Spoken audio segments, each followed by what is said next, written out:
Très bonjour Salam alaikum. à tous. Yep. Nous sommes très contents Dit nañ trop nekk ci et dans la présence du Seigneur. nekk ci borom bi. Donc, je vous souhaite tous bienvenue dans ces moments aussi importants de l'écoute de la parole de notre Seigneur Jésus. maa ngi leen di wax ngeen yegg si jàmm ci déglu kàddu yàlla bi. Donc, nous allons ouvrir la parole du Seigneur dañu tijji kàddu borom bi. et dans l'épître aux Éphésiens, Éphésiens donc chapitre 2. ñaareelu chapitre Et nous allons lire le verset 1 jusqu'au verset 10. te lii di verset bi dañ koy bëgg fukkeelu vers. Donc, Éphésiens, chapitre 2, verset 1 au verset 10. Donc, ainsi dit la parole du Seigneur. Vous étiez morts par vos offenses et par vos péchés, dans lesquels vous marchez autrefois selon les trains de ces mondes et selon les principes de la puissance de l'air, de l'esprit qui agit maintenant dans les fils de la rébellion. Nous tous aussi, nous étions de leur nombre et nous disions autrefois selon les convoitises de notre chair, accomplissant la volonté de la chair et des pensées, et nous étions par nature des enfants de colère comme les autres. Mais Dieu, qui est riche en miséricorde, à cause du grand amour dont il nous a aimés, nous qui étions morts par nos offenses, nous a rendus à la vie avec Christ. C'est par grâce que vous êtes sauvés. Il nous a ressuscités ensemble et nous a fait asseoir ensemble dans les lieux célestes en Jésus-Christ, afin de montrer dans les siècles à venir l'infinie richesse de sa grâce par sa bonté envers nous en Jésus-Christ. Car c'est par la grâce que vous êtes sauvés, par les moyens de la foi, et cela ne vient pas de vous, c'est le don de Dieu. Ce n'est point par des œuvres, afin que personne n'y glorifie. Car nous sommes son ouvrage, ayant été créés en Jésus-Christ pour des bonnes œuvres que Dieu a préparées d'avance, afin que nous les pratiquions. Amen. Père éternel, nous bénissons ton nom pour ta fidélité. Merci Seigneur pour ce privilège que tu nous donnes encore ce matin de nous rassembler comme un peuple et faisant partie de ton corps. Nous te demandons, Saint-Esprit, conduis ce moment, parle dans nos cœurs, dirige-nous, Seigneur, et que ta parole puisse pénétrer dans notre vie et qu'elle puisse trouver une terre fertile, Seigneur, pour recevoir les semences de l'évangile. Et ce matin, nous te prions, Seigneur, parle dans nos cœurs, parce que nous savons, Seigneur, nous avons besoin de toi et nous avons besoin de ta parole. Je te prie, Seigneur, moi qui est là, que tu puisses m'utiliser, car je sais, Seigneur, sans toi, je ne peux rien faire. Et je sais, Seigneur, sans toi, ta parole ne pourra pas, Seigneur, arriver au cœur de mes frères aussi.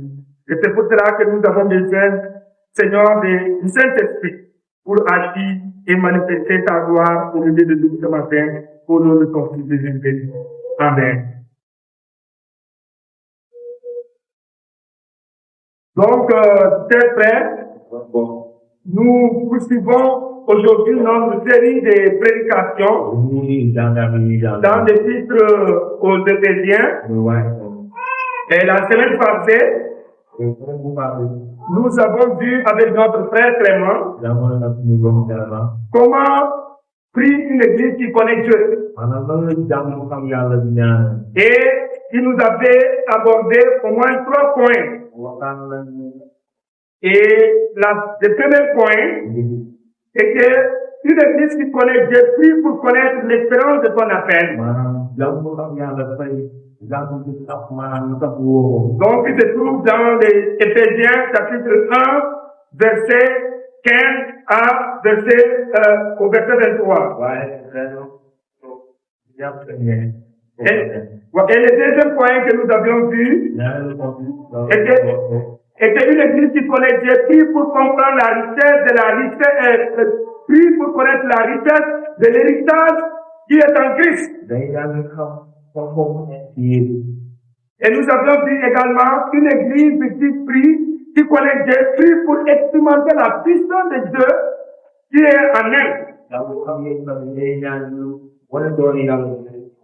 Voilà ce que nous avions vu la semaine passée. Aujourd'hui, nous allons continuer cette série avec un nouveau thème, qui est l'Église de Dieu est un peuple appelé du tombeau au trône. Donc l'Église de Dieu est un peuple appelé du tombeau au trône. Et dans ce message, nous verrons premièrement, en tant qu'Église, notre condition passée. C'est-à-dire ce que nous étions avant Christ. Avant que nous ne soyons sauvés. Et nous avons voir aussi l'intervention de Dieu. C'est-à-dire l'œuvre que Dieu a opéré à nous.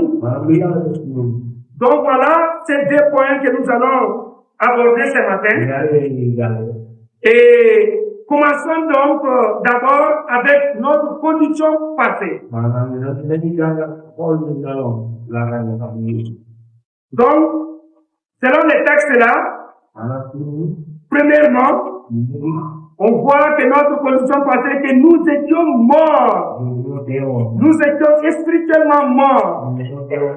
C'est ce que Paul nous dit dans le verset 1 du chapitre 2.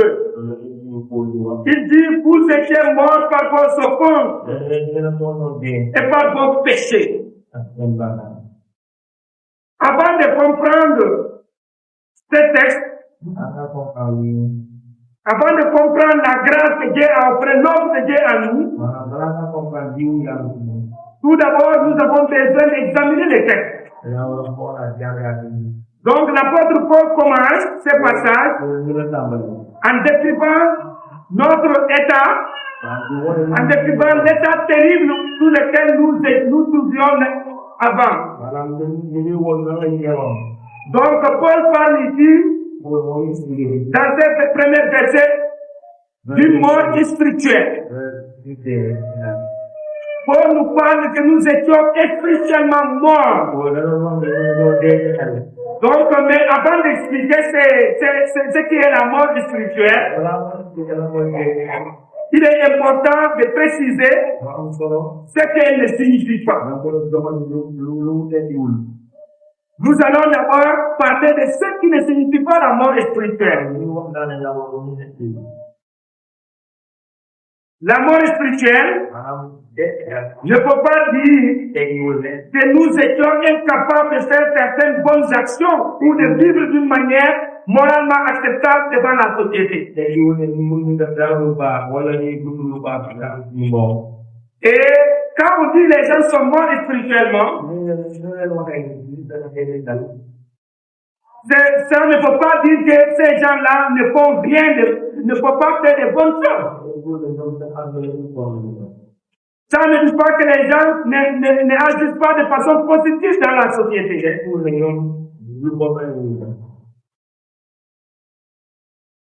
Même sans être convertis, même les non convertis peuvent être de bons citoyens. Nous, avant de notre conversion, peut-être on était de bons citoyens. Des non convertis peuvent être de bons parents. Des non convertis peuvent être respectueux. Des non convertis peuvent être des hommes et des femmes qui font de bonnes choses. Des non convertis peuvent pratiquer la générosité, peuvent aider les gens, peuvent manifester des bonnes œuvres, l'amour. Que des fois même, peut-être, tu ne vas pas trouver chez les croyants. Jésus lui-même nous a dit, dans Luc 6, verset 33, il déclare que même les pécheurs font bien à ceux qui leur font bien. Donc Jésus nous dit que les non-croyants, ils pratiquent des bonnes choses pour ceux qui ne font des bonnes choses. Donc si la mort spirituelle ne signifie pas être incapable de faire les bonnes choses, alors que signifie la mort spirituelle?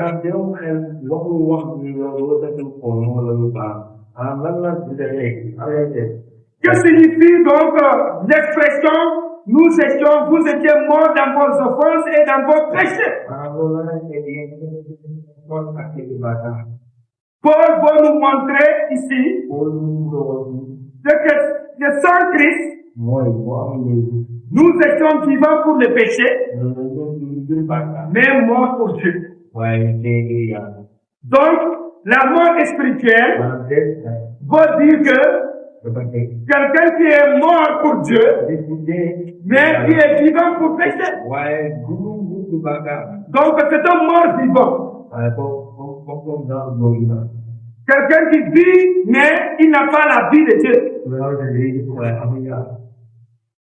C'est-à-dire que, donc, quelqu'un qui est mort spirituellement, et la Bible dit que nous étions morts spirituellement, ça veut dire que nous pouvions aimer les morts. Nous pouvions rechercher ses plaisirs. Nous pouvions poursuivre nos ambitions. Mais nous étions incapables par nous-mêmes de comprendre, d'aimer et d'apprécier les choses spirituelles.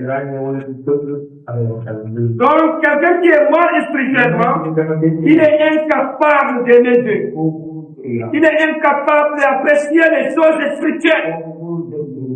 Il faut faire des choses, naturellement, humainement parler, mais il ne peut pas aimer Dieu, il ne peut pas apprécier Dieu, parce qu'il est spirituellement mort. Donc, un mort spirituel ne possède pas la vie de Dieu.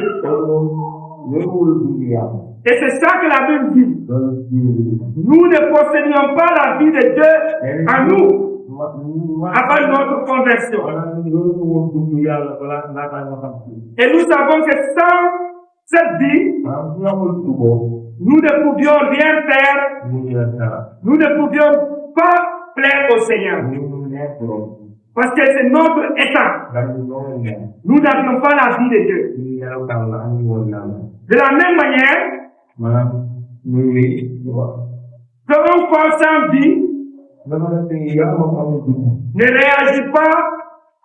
ne réagit plus aux réalités physiques. C'est de la même chose qu'une vie sans Dieu ne réagit pas aux réalités spirituelles.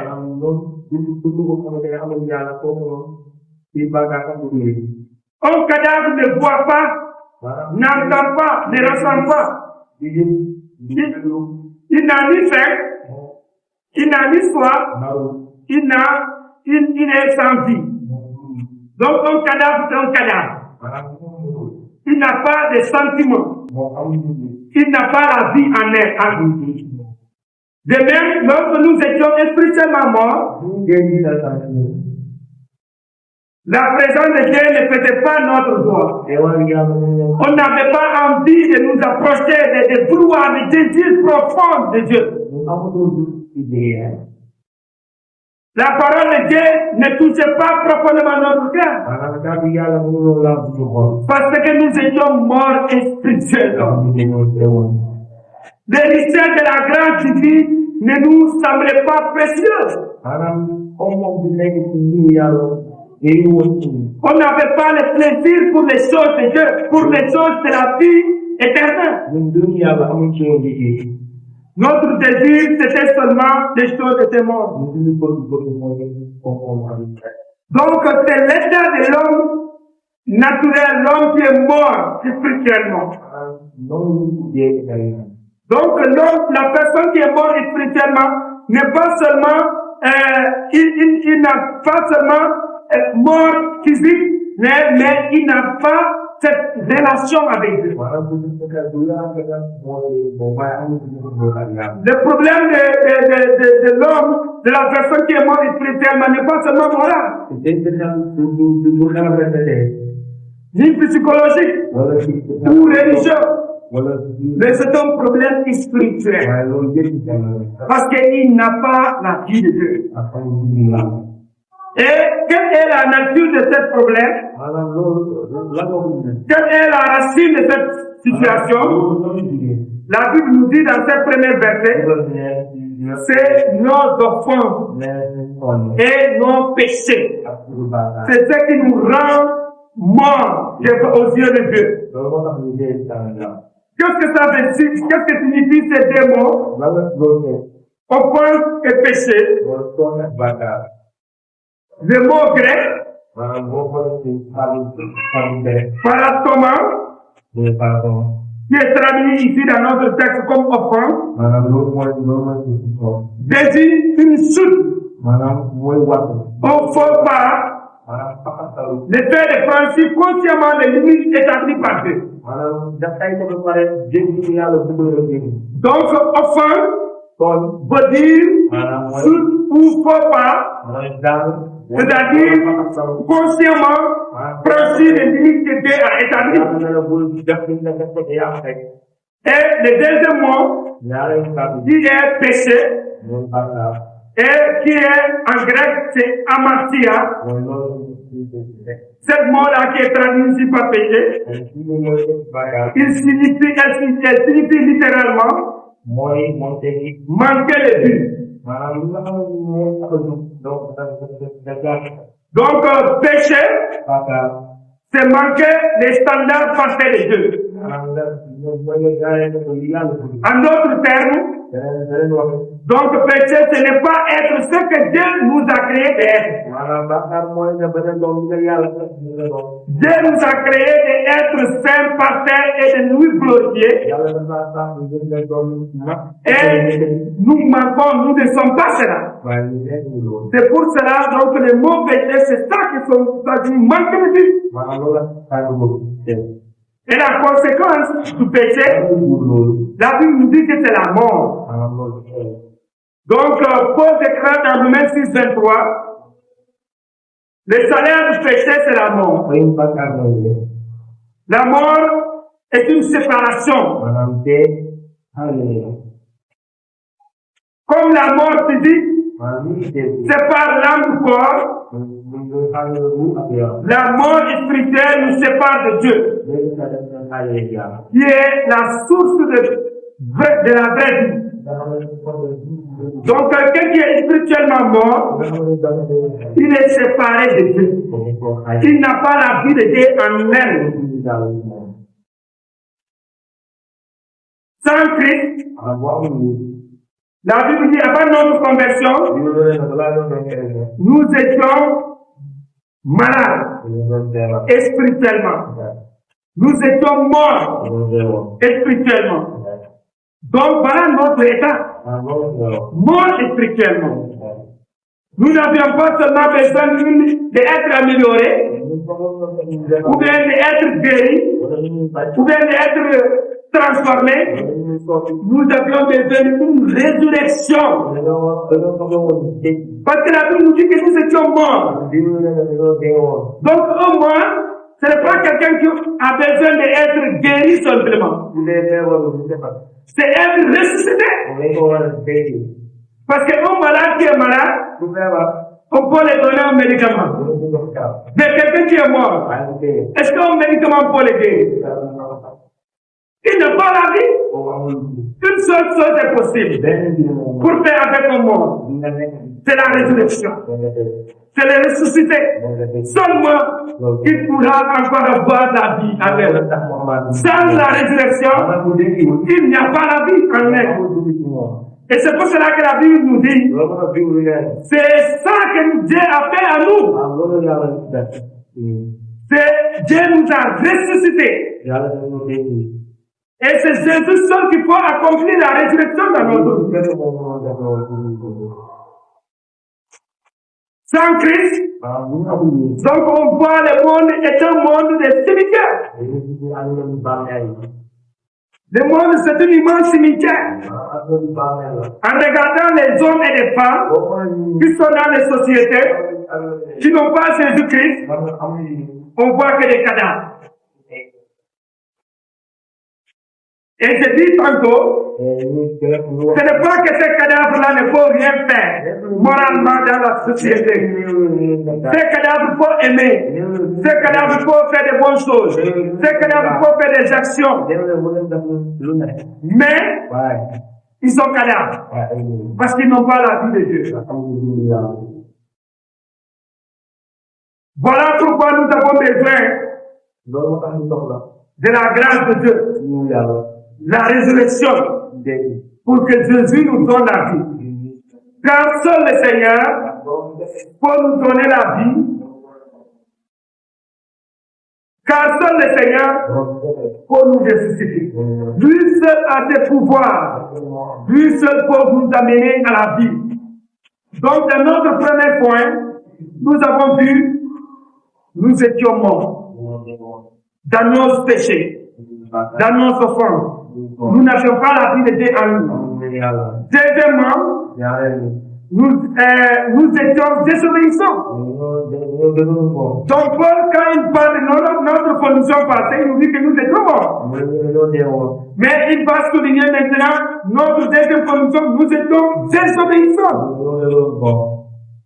Regardons le verset 2 et 3 du chapitre 2 d'Éphésiens. Ces versets nous dit ceci: dans lesquels vous marchez autrefois,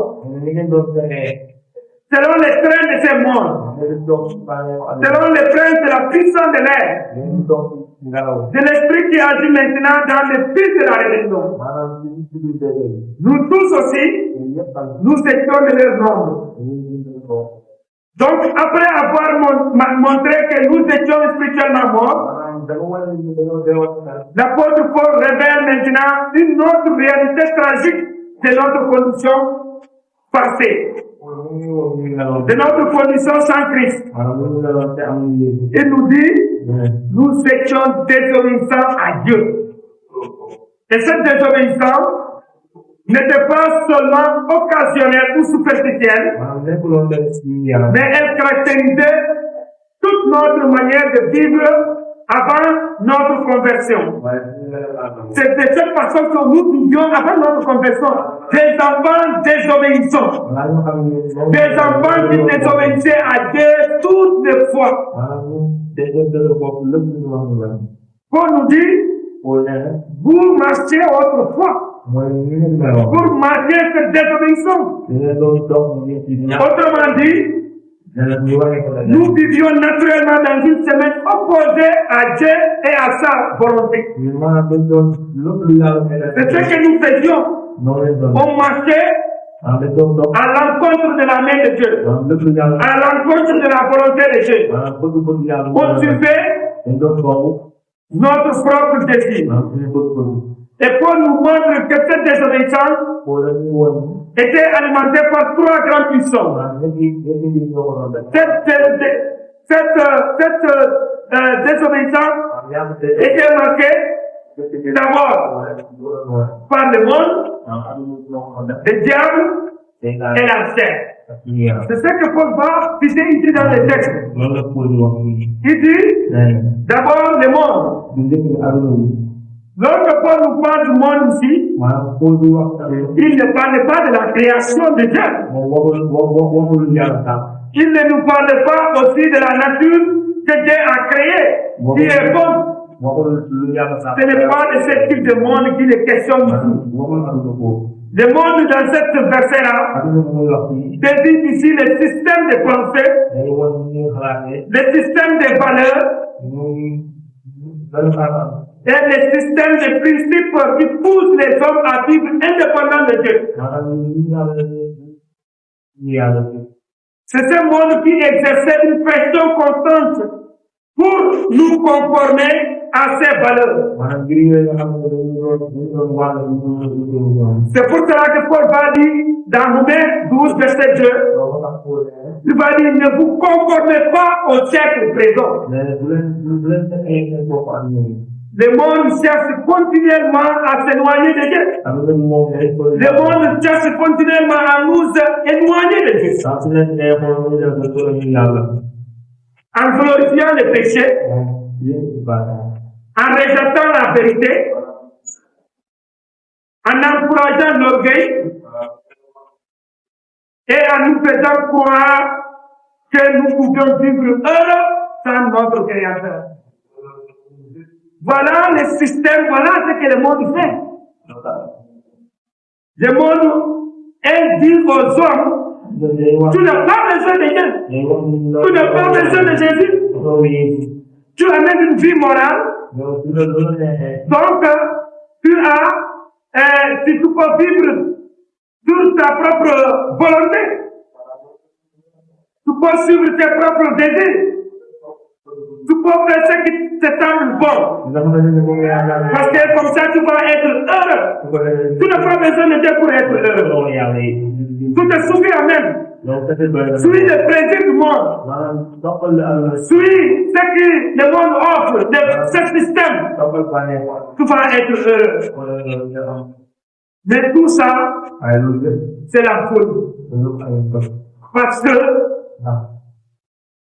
Dieu nous a créés avec un désir profond. C'est Dieu seulement qui peut nous donner une vie heureuse. Pas le système, pas les valeurs du monde, pas les principes de ce monde, pas des pensées tordues de ce monde. C'est Dieu seul qui peut remplir le vide de ton cœur. C'est Dieu seul qui peut combler ton cœur. C'est Dieu seul qui peut combler ma vie. Ce n'est pas autre chose. Autre chose ne peut pas. Et autre chose ne peut pas me rendre heureux devant Dieu. Seul Jésus-Christ qui peut me rendre heureux. Et c'est pour cela qu'on nous alerte. Ne vous conformez pas au siècle présent. Ne soyez transformés par l'Esprit de Dieu. Et l'apôtre Jean ajoute, il dit dans Jean 1, dans 1 Jean chapitre 2, verset 15, il dit, si quelqu'un aime le monde, l'amour du Père n'est pas en lui. Donc, Jean aussi, il nous dit ici de ce système de valeurs, de pensée, qui est le monde ici. Et Jacques encore, va nous dire dans Jacques chapitre 4, verset 4, il va dire l'amitié du monde est inimitié contre Dieu. Quelqu'un qui aime le monde, il devient ennemi de Dieu. Parce que les valeurs du monde avec les valeurs de Dieu, avec ce que le Saint-Esprit nous conduit, sont différents. Tu ne peux pas aimer le système et tu dis que tu aimes Dieu. C'est deux choses opposées. Le monde, les valeurs du monde, le système du monde et Dieu sont deux différents. C'est pour cela que la Bible nous exhorte comme croyants. Nous ne devons pas marcher selon des mondes. Nous ne devons pas marcher en aimant le monde. Parce que le monde déteste Dieu. Parce que les valeurs de ce monde s'opposent aux valeurs du royaume.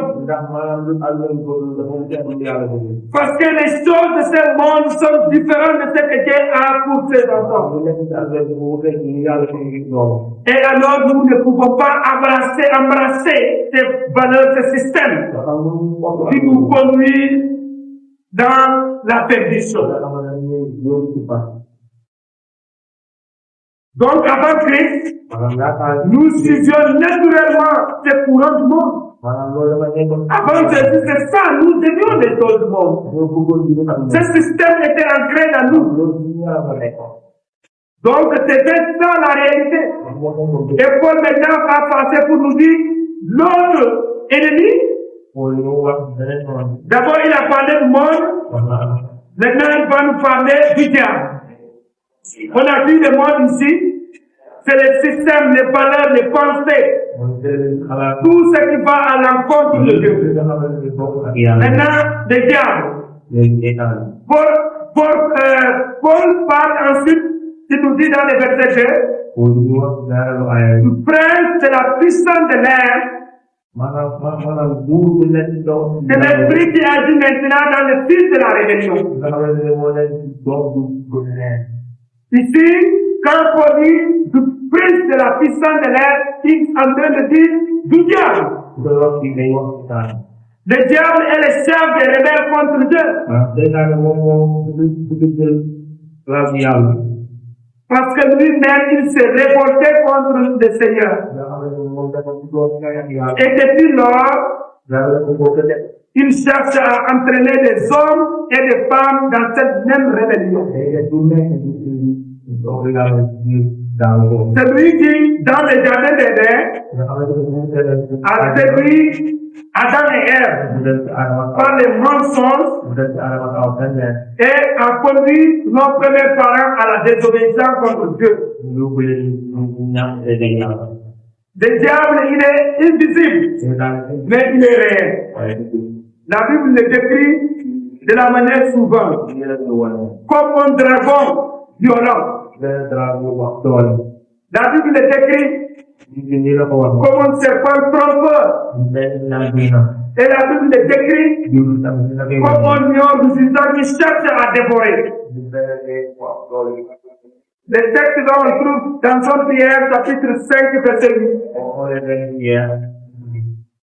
Parfois même, le diable, il se déguise en ange de lumière afin de séduire les gens. Donc, nous ne devons pas sous-estimer les routes du diable. Jésus dit que le diable est venu pour faire quoi?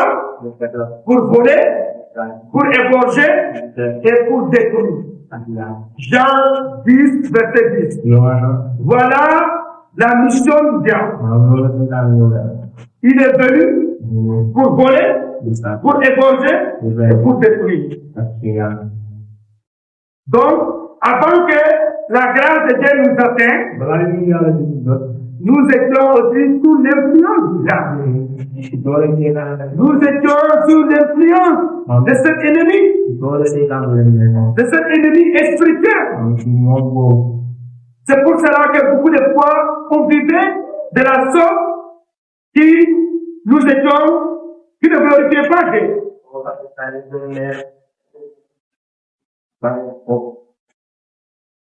Et Paul va parler maintenant de l'autre élément, c'est-à-dire l'autre ennemi, de comment l'influence que nous avions, on était sous l'influence du monde dans le passé, avant notre conversion, on était sous l'influence du diable.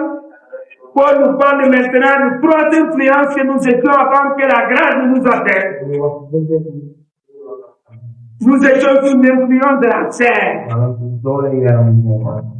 Souvent, nous croyons toujours notre ennemi. C'est le diable. Mais on oublie le système, le monde, et on oublie la chair. Il faut faire attention. Nous n'avons pas seulement un seul ennemi. Et nous avons trois, au moins que la Bible nous parle. Les deux premières sont externes. Le troisième, elle est interne. Elle est en toi. Le premier ennemi, ce n'est pas celle de dehors, c'est toi-même. C'est notre nature, c'est la chair. Et c'est plus difficile de lutter contre la chair, contre cet ennemi. Donc Paul nous dit, la chair, voilà, c'est que cet ennemi. Il nous dit que la chair désigne pas simplement notre corps physique. Quand nous parlons de la chair, on ne peut pas dire le corps simplement, mais de notre nature déchue, de notre nature pécheresse, avec lesquels nous sommes nés. Donc comprenez, la chair ne faut pas dire le corps physique. Quand la Bible dit ne marchez pas sur la chair, quand la Bible dit nous contre la chair, elle n'est pas en train de dire lutte contre ton corps physique, mais elle est en train de dire lutte contre ta nature déchue, lutte contre ta nature pécheresse, avec lesquels tu es né, avec lesquels nous sommes venus au monde. David a compris cette lutte et il a déclaré dans le psaume 51 verset 7, il dit je suis né dans l'iniquité et ma mère m'a conçu dans le péché. Donc comprenons que nous naissons pécheurs. Parce qu'il y a beaucoup de gens qui ne croient pas en cette vérité. Ils pensent que nous naissons saints. Nous naissons sans péché. C'est plus à mesure de la croissance que nous développons, que nous péchons. Mais ce n'est pas vrai. La Bible dit que nous naissons avec des péchés. Donc cet ennemi, c'est un ennemi interne avec qui nous avons hérité de nos pères, de notre nature déchue, nature pécheresse. Depuis Adam, nous sommes devenus, tous les êtres humains sont devenus pécheurs. Et c'est pour cela que nous avons ce combat interne pour lutter contre notre nature déchue. Donc, depuis notre naissance, il existe une inclination naturelle vers le mal. Qui de nous n'a jamais commis des péchés? Les enfants ne les enseignent pas à pécher. Naturellement, ils le font. Par quel motif? Parce qu'ils ont la nature pécheresse. Parce qu'ils sont nés avec ça. C'est pour cela que la Bible aussi nous dit personne n'est saint. C'est-à-dire que tous sont péchés et sont privés de la gloire de Dieu. Donc, le problème du péché ne vient pas seulement de l'extérieur, mais il vient aussi de notre propre cœur. Notre nature est portée à résister à Dieu.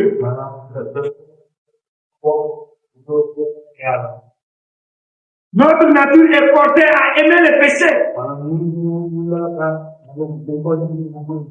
Notre nature est portée à rechercher notre propre volonté plutôt que la volonté du Seigneur. C'est pour cela que Paul a dit, le bien que je veux faire, je ne le fais pas. Mais le mal que je ne veux pas faire, que je fais. Pourquoi? Parce que il y a la nature pécheresse. Parce que notre nature est portée à résister à la volonté de Dieu. C'est pour cela que des fois, tu sais, tu vas prier, mais tu ne pries pas. D'une côté, ton corps te dit non, tu peux regarder la télé, tu peux regarder le film, ça va te porter quelque chose. Regarde le poisson qui passe, il ne faut pas laisser le poisson va passer. Reste là. Au lieu de passer un temps pour méditer la parole, pour s'édifier. Mais la nature, en toi, te dit que non, le poisson là, c'est important, parce que peut-être tu vas rigoler, tu vas détendre, tu vas voir des choses, ça va te faire. Donc voilà la lutte du chrétien. C'est pour cela que la Bible nous dit, veille-toi, fais l'effort. Il ne faut pas braser les bras en disant que non, moi je suis parce que le diable là, non, moi je ne connais pas dans les choses. Ton propre cœur, si tu ne payes pas, tu vas t'enfoncer et tu vas être loin de la présence de Dieu. Luttons contre notre chair avec le Seigneur par la prière. Le prophète Jérémie a posé cette question dans Jérémie chapitre 13, verset 23. Il a dit ceci: un Éthiopien faut-il changer sa peau? Et on lui a pas cet acte? C'est ça. De même, pourriez-vous faire le bien, vous qui êtes accoutumés à faire le mal?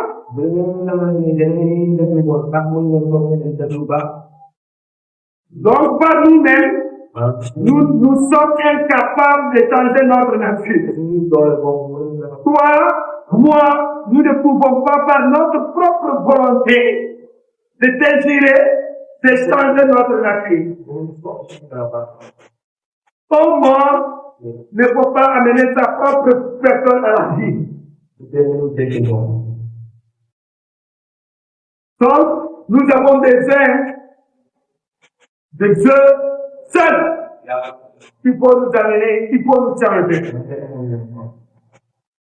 Nous avons besoin de Dieu seul qui peut nous ressusciter, qui peut nous enlever de cet état, qui peut nous donner la victoire contre notre propre nature, pécheresse, contre le monde, contre le diable et contre notre propre chair. Troisièmement, Paul nous dit, nous étions corrompus par le péché. Donc nous avons vu d'abord, nous sommes en train de voir notre condition passée. Et dans un premier temps, on a vu que nous étions tous morts spirituellement. Et on a vu trois influences qui nous conduisaient. D'abord le monde, qui est le système de valeurs de fer corrompu. Deuxième, nous avons vu le diable, qui est l'ennemi de Dieu et qui cherche à conduire les hommes à révéler contre Dieu. Et troisième, nous avons vu la terre. Donc la terre qui n'est pas physique mais notre nature pécheresse. Et on a vu que seul Dieu peut nous aider à lutter contre elle. Et maintenant, troisièmement, Paul nous dit, nous étions corrompus par la vie. Donc nous étions morts, maintenant nous étions corrompus par la vie. Donc Paul nous dit, nous accomplissons les volontés de la terre et nos pensées. Ça veut dire, avant notre conversion, nous vivions pour satisfaire les désirs de notre nature pécheresse. C'était ça que nous faisions. Nos actions étaient mauvaises parce que notre cœur était corrompu. Et le problème du péché ne concernait pas seulement certains actes extérieurs, mais c'était toute notre personne qui était affectée par le péché. Et le péché a touché certaines des parties de notre vie. Le péché nous a touchés. Le péché avait touché d'abord notre intelligence. Le péché a touché nos émotions. Le péché a touché notre volonté. Le péché a touché notre désir. Et le péché a touché nos pensées. C'est ce qu'on appelle la dépravation totale. C'est-à-dire que notre nature était corrompue. Encore une fois, cela ne signifie pas que les croyants soient mauvais s'ils ne pourraient naître. C'est-à-dire qu'ils étaient incapables de faire quoi que ce soit de bonnes choses dans la société. Notre nature est corrompue totalement. Tous les bonnes choses qu'on faisait, on ne les faisait pas pour Dieu. On les faisait pour nous, pour notre égoïsme, pour notre vanité. Voilà pourquoi nous faisions ces choses. On ne les faisait pas pour Dieu. Donc, On voit que donc, comme ça, même ceux qui ne sont pas convertis, ils pouvaient manifester des compassions et accomplir certaines bonnes actions. Mais le problème était qu'aucune de ces autres n'était accompli pas tellement pour la gloire de Dieu. Avec un cœur pur et reconnaissant envers les payants. Les péchés avaient corrompu profondément toute notre vie. Et c'est pour cela qu'on avait besoin de quelqu'un qui vient pour nous transformer, pour nous ressusciter, et pour nous donner, changer tout ça. Donc, premièrement, nous étions morts, deuxièmement, nous étions tout corrompus, quatrièmement,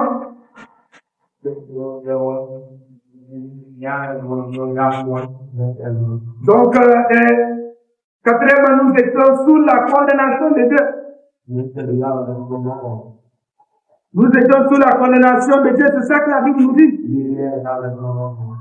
La condamnation de Dieu. Nous étions morts, nous étions désobéissants, nous étions corrompus, maintenant nous étions sous la condamnation de Dieu.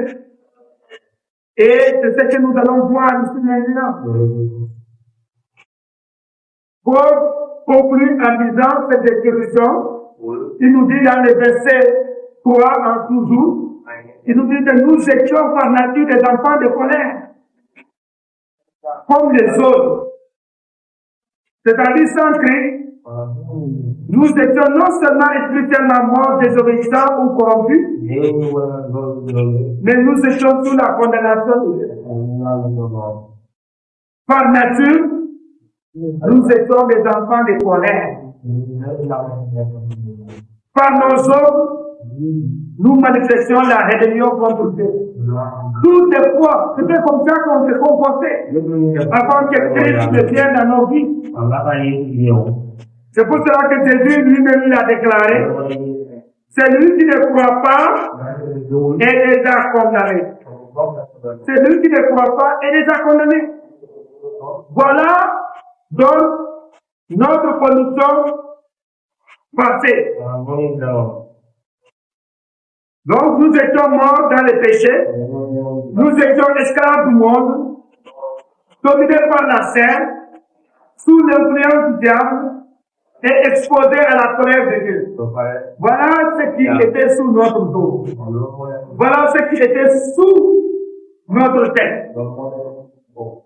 Et c'est pour cela nous avions besoin désespérément l'intervention de Dieu dans notre vie. Que nous avons besoin de salut. Nous avions besoin de pardon. Nous avons besoin que Dieu vienne pour nous sauver, pour nous libérer de cet état catastrophique dans lequel nous étions.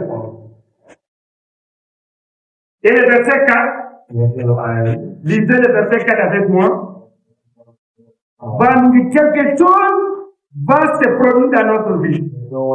Quelque chose d'extraordinaire. Quelque chose de magnifique. Que Dieu va faire dans notre vie. Donc, regardez le verset 4 avec moi, nous dit ceci. Le verset 4 nous dit, mais Dieu qui est riche en miséricorde, à cause du grand amour dont il nous a aimés, nous qui étions, voilà, donc il nous a aimés, jusqu'à là. Donc, ici, après que Paul a décrit notre condition tragique, c'est-à-dire sans Christ, mort dans nos péchés, désobéissants, corrompus, condamnés, l'apôtre Paul continue à dire maintenant l'expression qui marque la plus importante, je dirais même, de toutes les Écritures. Cette petite mot-là, dans le verset 4, au début, il dit, mais Dieu, vous étiez comme ça, mais Dieu, ces deux mots changent tout. Nous étions perdus, mais Dieu est intervenu. Nous étions morts, mais Dieu nous a donné la vie. Nous étions condamnés. Mais Dieu nous a fait grâce. Et Paul oppose ce que nous étions par nature à ce que nous sommes devenus maintenant par la grâce de Dieu en Jésus. Donc il oppose la misère humaine à la compassion divine. Notre péché à la grâce de Dieu. Notre condamnation à son salut. Donc, dans cette deuxième partie, Paul souligne 4 vérités qui méritent notre attention. Premièrement, Dieu nous a aimés. Dans le verset 4, Paul dit, mais Dieu, qui est riche en miséricorde, à cause du grand amour dont il nous a aimés. Donc, Paul nous dit, si Dieu est intervenu pour nous sauver, ce n'est pas parce que nous le méritons, ni parce qu'il y avait quelque chose de bon à nous. Dieu ne m'a pas sauvé parce que je méritais quelque chose. Dieu ne t'a pas sauvé parce qu'il y avait quelque chose de bon en toi. La Bible nous dit, ce qui a motivé Dieu de nous sauver, c'est uniquement à cause de son grand amour. C'est à cause de son amour que Dieu nous a sauvés. Ce n'est pas à cause de nos actes. Ce n'est pas à cause de ce que nous pourrions devenir. Mais à cause de son grand amour. À cause de sa grâce. À cause de sa miséricorde. Donc, par nature, on sait que Dieu est amour. Mais lorsque cet amour s'est manifesté envers nous, pécheurs, coupables comme nous, donc cet amour, il prend la forme de grâce et miséricorde. Paul nous dit que Dieu est riche en miséricorde, mais il est riche aussi en grâce. Donc, c'est ces deux richesses qui rendent notre salut possible. La miséricorde signifie que Dieu ne nous donne pas les jugements que nous méritons. Nous méritons la condamnation. Nous méritons l'enfer. Mais Dieu, par son amour, décide de ne pas nous accorder ce que nous méritions, mais de nous donner, de nous livrer de cette jugement. La grâce, quant à la grâce, elle signifie que Dieu nous accorde gratuitement ce que nous méritons, ce que nous ne méritons pas. Donc, c'est pour cela qu'on dit la grâce, c'est la faveur imméritée de Dieu. Parce que Dieu te donne ce que tu ne mérites pas. Dieu m'a donné ce que je ne méritais pas. Le salut, je ne le méritais pas. La vie éternelle, je ne le méritais pas. Le pardon, tu ne le méritais pas. Mais Dieu a décidé de te offrir ça, de te donner ça, à cause de Jésus. Tu vois, donc c'est pas quelque chose que je dois réclamer de Dieu comme juge. Mais ces choses sont une faveur que Dieu me offre. Et ça doit produire dans moi un sentiment de gratitude et de reconnaissance qui est une libération devant lui.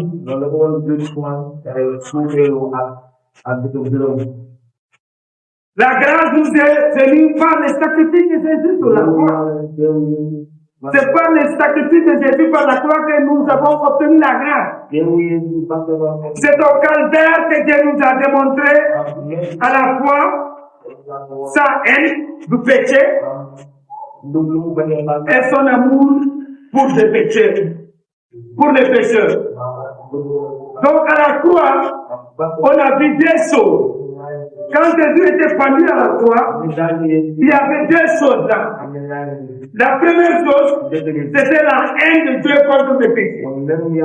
Jésus était en train d'être puni parce que les péchés de nous tous, les châtiments,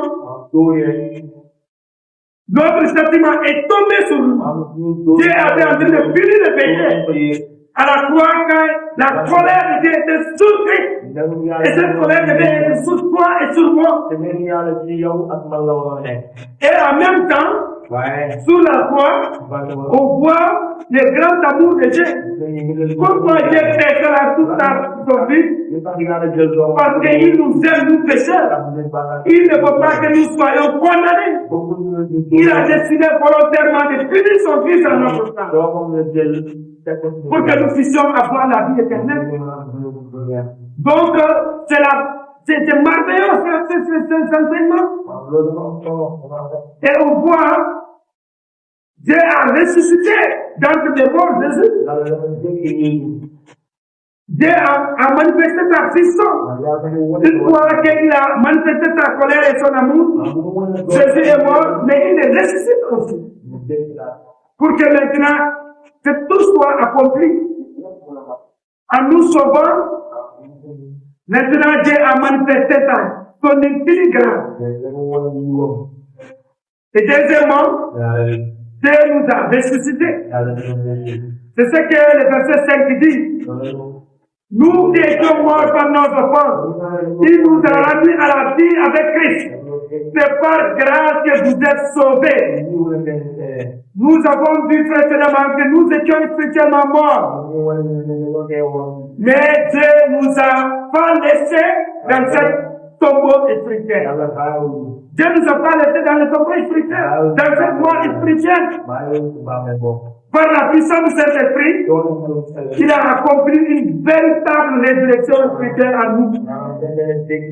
Et cette véritable résurrection spirituelle se produit lorsque nous avons cru en Jésus-Christ.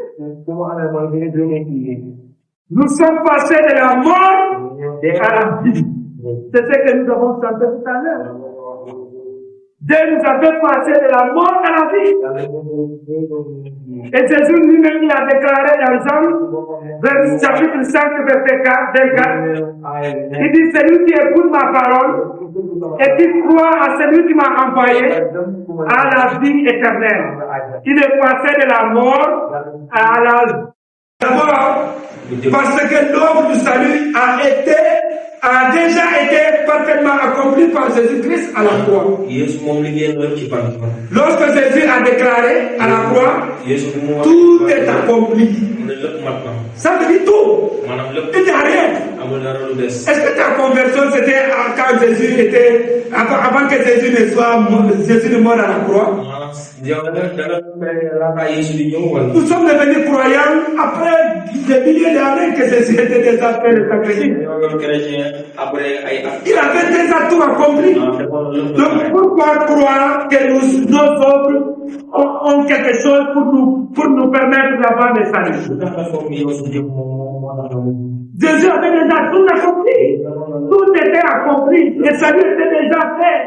Tout était OK. On n'a rien à participer à tout. Que ce que tu fais, ou bien ce que les hommes font, qui les fait avoir des façons de Dieu. Cela signifie que rien ne pouvait être ajouté à notre parfait. Rien. Nous ne pouvons pas compléter ce que Jésus-Christ a déjà accompli pleinement. Voilà pourquoi le salut est par grâce. Même la foi par laquelle nous croyons en Dieu, en Jésus et les dons de Dieu. C'est Dieu qui nous donne la foi. Et la Bible dit personne ne peut se glorifier devant le Seigneur. Toute la gloire revient seul en Dieu. Notre salut, c'est l'œuvre de Dieu. Ce n'est pas son œuvre. Même la foi que tu as en Jésus-Christ, c'est un don de Dieu. Parce que la Bible nous dit que la foi vient de ce qu'on écoute, c'est ce qu'on écoute vient de la parole de Dieu. Tu es devenu chrétien parce que Jésus a permis que tu puisses écouter l'évangile. Parce que dans l'évangile, tu ne pourrais pas devenir chrétien. Bien parce que Jésus t'a fait écouter la parole et que tu es devenu chrétien. Donc ce n'est pas quelque chose qui est en toi, mais parce qu'elle vient de Dieu. Car nous sommes ouvrages, son ouvrage ayant été créé en Jésus-Christ. Voilà ce que Dieu a fait à nous. Le salut, c'est une nouvelle création. Nous ne nous sommes pas créés nous-mêmes. Mais c'est Dieu qui a fait cela dans notre vie. C'est Dieu qui nous a donné la vie. Il nous a donné les pardons. Et gloire soit la vie en son nom. Parce que Dieu est bon. Parce que Dieu est merveilleux. Donc, pour terminer, comme je l'ai dit, pour résumer ce que nous avons déjà parlé, on a vu d'abord ce que nous étions, notre passé, ce que le Dieu était et ce que Dieu avait en nous. D'abord, on a vu que nous étions morts, nous étions perdus, nous étions condamnés, nous étions esclaves. Mais Dieu vient, parce qu'il vient pour nous faire sortir de cet état, mort spirituel, et ce que Dieu fait, Dieu nous a aimés, Dieu nous a ressuscités, Dieu nous a exaltés, et Dieu nous a sauvés par sa grâce. Et surtout notre salut, Dieu est entièrement utile. Et le même pouvoir qui nous a tirés du tombeau spirituel continue encore aujourd'hui son œuvre en nous, afin de nous transformer à l'image de Jésus. C'est ce que Dieu a fait dans ta vie et dans ma vie, dans la vie de l'Église Soko, en train de transformer pour que nous soyons semblables à Jésus, que nous soyons rendus à l'image de Jésus. Parce que c'est comme ça qu'on va entrer au ciel. On ne va pas entrer au ciel comme nous faisons. Il faut cette création nouvelle. On ne peut pas entrer avec cette nature pécheresse au ciel. Vous savez que Jésus nous a sauvés, n'est-ce pas? Mais cette nature pécheresse, cette influence continue de faire dans notre vie.